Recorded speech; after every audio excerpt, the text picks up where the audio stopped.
Today on AMA Air, we'll take a look at Camp AMA and see what lessons the campers are taking home.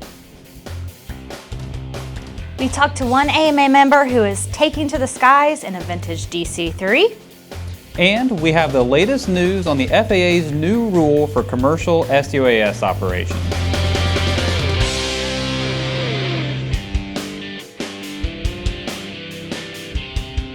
Thanks again for joining us here on AMA Air. We're glad you stopped by to take a look at some of the news from around the hobby, so let's get started. The FAA has released its final rule for small UAS, which applies to commercial and civil operations. Under the rule, the person flying the UAS must be at least 16 years old and have a remote pilot certificate with a small UAS rating, or be directly supervised by someone with a remote pilot certificate. This certificate requires the completion of an aeronautical knowledge test. While these requirements are a bit more relaxed than the previous rules, it should be noted that this is only directed at those flying for commercial and civil operations. The new rule, Part 107, generally does not apply to AMA members. Members are exempt, unless they want to do commercial work, maybe civil work, or if there's a hobbyist who does not fall under 336, then yeah, the rule applies to those operators, but AMA members generally are exempt from this new rule. The new rule goes into effect in late August. Summer is the perfect time to pack up your things and go camping. In mid-June, 35 boys and girls from 16 different states did just that when they returned to Indiana for the annual Camp AMA.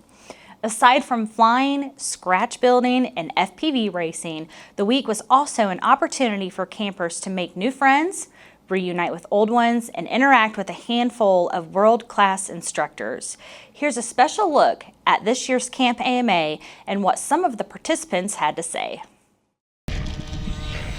All my life I've been interested in things that go, but it wasn't until about 7th and 8th grade that some of my friends were interested in flying and they kind of just pushed me into it. Those same friends that got me into flying, they introduced me to Camp AMA, and my first year I went with them and I had a ton of fun, so I just decided to go back every year.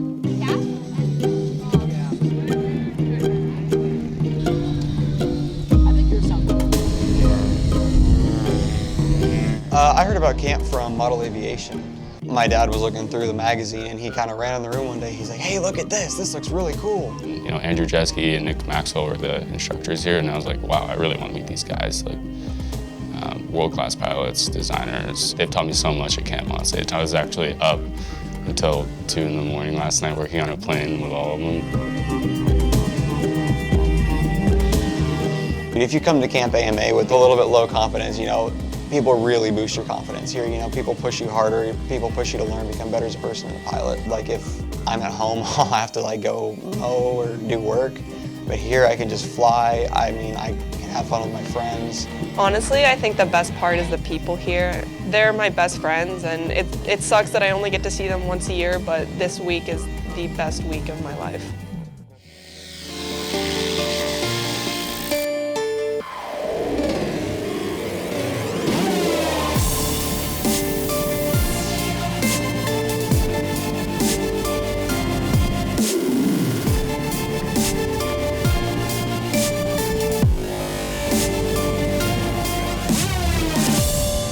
It's one of the best experiences. I mean, I don't know how, but every year it seems to get better.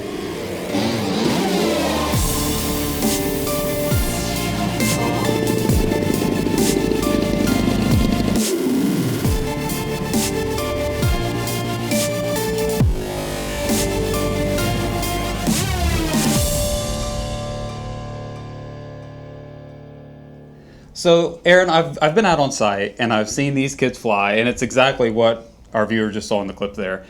I love going out there because we've got all age groups mixed together. You've got younger kids that are really excited to get out here and fly. You've got some of the older kids that are helping them and they're excited to help. You've got the mix of the professional world-class level instructors there kind of helping everybody. What age groups are the kids that are out there flying? Well, the kids that are on site are 13 to 19 years old, and you can really tell that the old ones come in and they stay for a while, and the new ones come in and they take them underneath their wings. So it's just a lot of fun to watch them be engaged with one another. You'll never meet kids who are more talented and respectful and engaged in the hobby.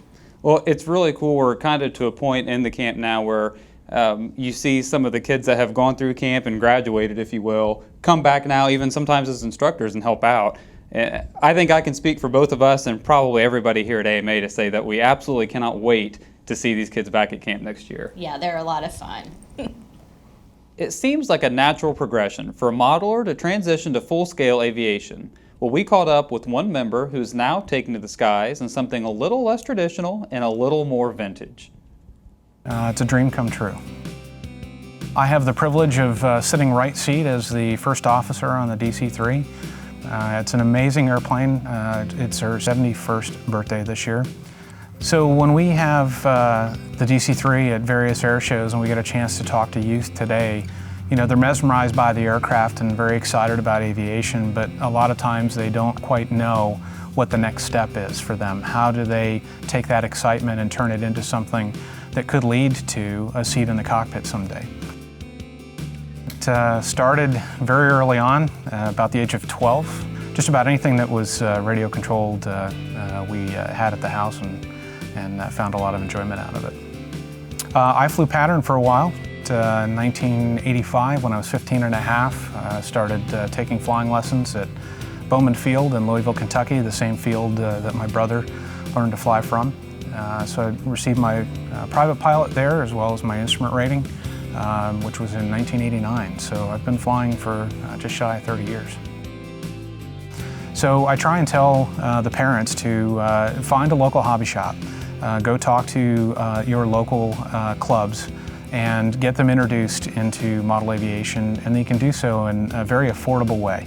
It's critically important for beginners, I think, to have instruction. Even though the technology of a lot of these electric aircraft today can essentially fly themselves and stay upright on their own, there's still a tremendous amount of value in getting a mentor and instructor and to teach you the right way to do it. That ultimately, like it has done for me and many others, will set them on a path that they'll start to meet other modelers. Those modelers are probably full-scale pilots. They'll get introductions out to the airport and get a chance to ride in full-scale airplanes. And before you know it, there's this tremendous momentum that follows along with it. You know, there's another aspect to model aviation that probably isn't talked about as much, but is maybe more important than, than the learning of aerodynamics or systems, and that is the time that you spend outside with loved ones, with chapter members or club members and friends. The camaraderie of model aviation is really, I think, an important aspect of this. If you'd like to see the Clipper Tabitha May or talk with Scott Huff in person, they will both be on hand for this year's EAA AirVenture in Oshkosh, Wisconsin. Tickets are available now, and if you're a member of AMA, use the promo code AMA for a special discount. The Academy of Model Aeronautics has been helping high school graduates achieve their dreams since 1970. Now, we're celebrating a major milestone in awarded scholarships. The AMA is happy to announce that with this year's $48,000 in scholarships awarded to graduates across the nation, the all-time AMA scholarship total is $1 million. Unbelievable. Since 1970, the AMA has given out $1 million in scholarships. AMA scholarships are created in part by funds donated by model aviation organizations and individuals, as well as the generous contributions of our AMA members. Some of this year's notable recipients include Austin Williams, Thomas Kessler, and Drew Meyerhart. Congratulations to all of you, and an enormous thank you goes out to all of the generous contributors who made reaching this milestone possible. The 2016 National Aeromodeling Championships, known as the NATS, are happening right now. If you want to keep up with the event, check out the daily newsletter at www.modelaircraft.org/NATSnews. And be sure to follow us on Facebook, Twitter, and now Instagram for photos and videos of the event. That's all we have for today on AMA Air. Thanks for watching. As always, be sure to head over to air.modelaircraft.org and subscribe if you haven't done so already. It's the only way to make sure you never miss an episode. And if you're not already a member of the AMA, visit modelaircraft.org and join today.